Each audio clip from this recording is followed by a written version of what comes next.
Halo Sobat Trader, kali ini kita akan belajar lagi tentang dunia trading dan juga psikologi trading ya. Dan salah satu cara menjaga psikologi trading yang baik adalah punya kondisi keekonomian atau keuangan yang memadai.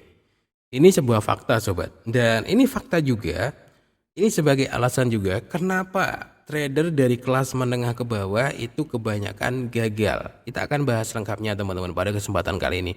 Hubungan antara kondisi ekonomi seseorang dan juga kondisi trading yang dia lakukan.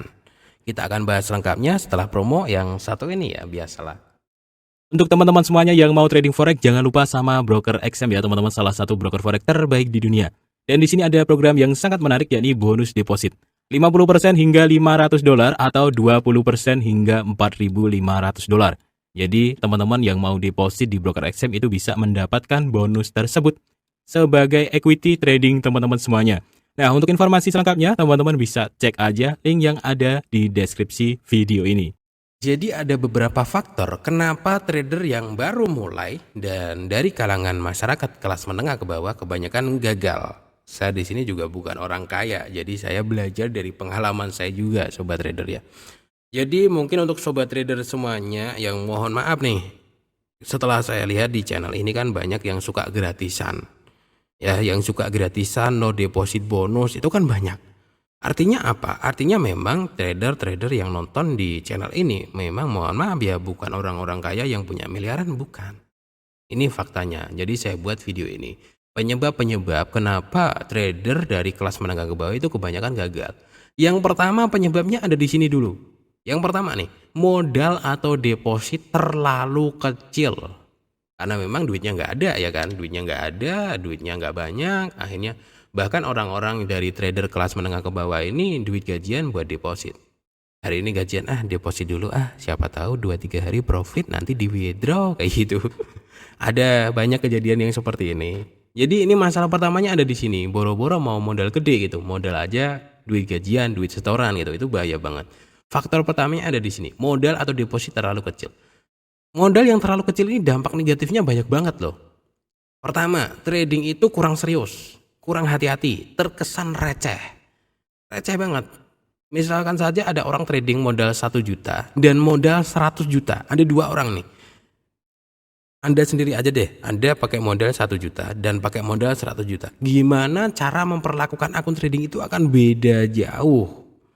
Ya, beda jauh. Yang pertama ini terlihat mainan, 1 juta ini lot gede lah. Margin call juga nggak apa-apa. Masalah ini masalah gede. Modal segini ini MC juga nggak apa-apa, ntar juga bisa deposit lagi gitu. Berbeda kalau orang yang memang sudah niat serius pakai modal 100 juta. Mikir dia, mikir 2-3 kali mau margin call. Wah 100 juta, berarti harus hati-hati tradingnya. Ternyata ini faktor pertama sobat trader, masalah modal ya. Kenapa banyak trader kelas menengah ke bawah gagal? Modalnya terlalu kecil. Sehingga dia tidak punya kehati-hatian dan keseriusan yang tinggi seperti itu. Oke, mungkin ada yang bertanya, lalu berapa sih modal trading yang ideal? Nah, kita akan bahas nih. Ideal ini pun sesuai dengan standar masing-masing ya.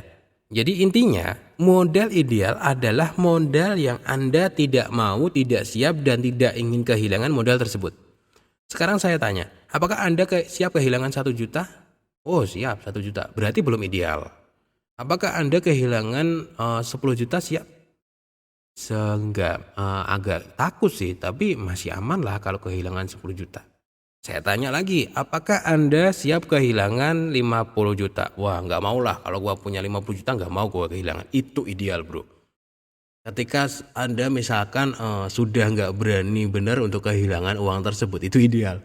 Tanda-tanda bahwa modal itu pantas untuk Anda perlakukan sebagai bisnis. Berbeda ketika Anda memakai modal $10 ya. Wah, ini ada duit 200 nganggur ya, deposit.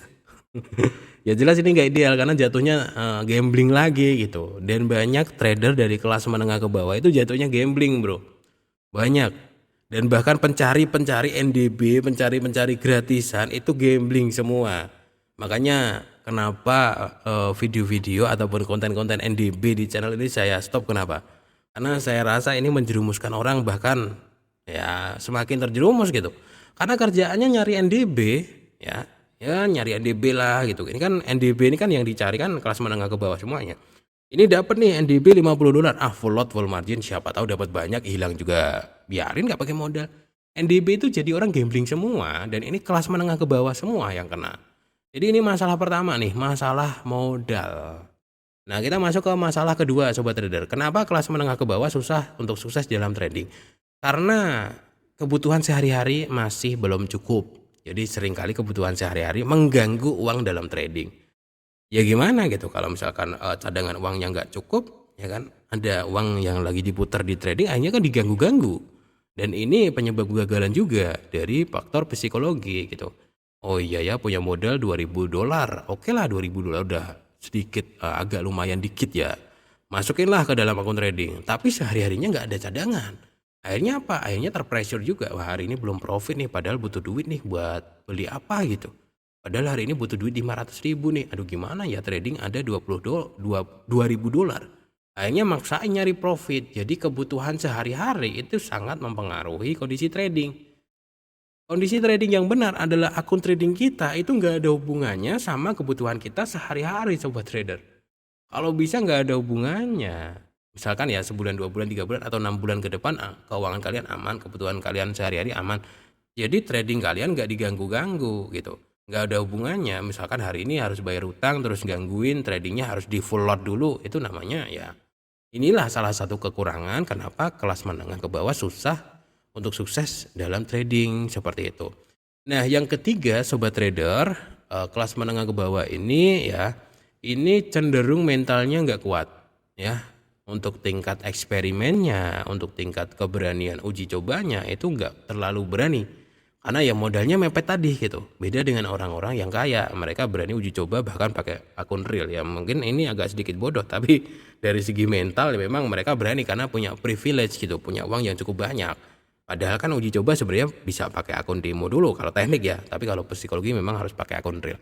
Oke, gini ya sobatku semuanya, solusinya gimana sih? Perkuat kondisi ekonomi. Jika kebutuhan sehari-hari aman, sumber penghasilan lain lebih memadai, disitulah psikologi trading akan terjaga dengan baik. Tapi saya di sini nggak mengecilkan hati untuk teman-teman yang belajar dengan modal kecil, tapi ingat sobat trader, modal kecil itu tidak bisa menghasilkan uang dari trading itu aja. Jadi ketika memang teman-teman semuanya ada banyak yang pakai modal kecil misalkan $100, $500, ya sudahlah itu untuk belajar teknik aja. Yang pertama belajar teknik, patenkan teknik Anda, buy waktu apa, sell waktu apa. Yang kedua adalah belajar bertahan dari gempuran market, ini berhubungan sama money management. Oke lah pakai $500 terus gimana caranya trading yang benar selama setahun awet gak margin call, dapatnya berapapun terserah market. Itulah modal kecil gunanya itu. Untuk melatih apa? Psikologi, melatih kebiasaan, melatih teknik, melatih money management. Untuk menghasilkan uang belum bisa bro. Nah selama Anda belajar pakai modal kecil ini, Anda ngumpulin duit biar punya mungkin 50 juta, mungkin 100 juta. Seperti itulah seharusnya ya. Menurut saya seperti itu. Dan ini juga yang saya lakukan dulu sobat trader. Saya sudah capek deposit $100, $200, $100, $200, kadang-kadang habis ngule ya, minggu itu dapat bayaran 700, ingat banget. 700 itu yang 500 saya depositin, Selasa habis lagi, capek gitu. Jadi pakai modal kecil itu ternyata memang menjadikan trading itu seperti mainan. Nah, kalau dapat banyak ya sekalian gitu, dapat banyak, kalau habis ya biarin gitu. Jadi perlakuan dari trading kita itu sangat berbeda. Ini masalah modal tadi ya teman-teman semuanya. Oke, jadi masalah yang lain ada di sini. Di luaran sana banyak yang bilang trading adalah cara bangkit dari kemiskinan. Itu salah besar sobat trader. Gak ada ceritanya orang yang dari miskin banget, gak punya uang, gak punya pekerjaan, sukses dari trading, punya miliaran, itu gak ada ceritanya. Minimal yang gak semiskin itu, minimal dia sudah punya modal yang agak gede dulu. Ya, atau minimal dia sudah kaya dan meningkatkan kekayaannya. Jadi kalau saya singkat sih seperti ini. Trading itu nggak bisa merubah seseorang yang miskin jadi kaya, tapi trading itu bisa meningkatkan kekayaan orang yang sudah kaya. Jadi poinnya di situ sobat trader. Jadi ini sebuah fakta gitu, fakta kalau teman-teman ketemu trader yang sukses, dia pasti kehidupannya mapan dulu. Nggak ada cerita itu, ada iklan-iklan mungkin yang dulunya jadi apa, nggak punya duit, ya minimal duitnya agak gede sih biasanya kalau ada mungkin kisah-kisah trader sukses kayak gitu. Ya minimal duitnya udah gede. Oh ya cerita sedikit ya, kalau saya dulu itu deposit kecil kayak gitu tuh memang nggak bagus gitu ya. Akhirnya margin call terus. Akhirnya saya memutuskan untuk berhenti dulu.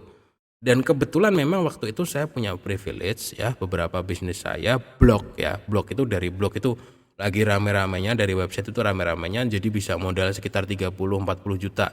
Jadi disitulah berubahnya pola trading saya ketika modalnya jadi lebih gede, kondisi ekonominya jadi lebih mapan.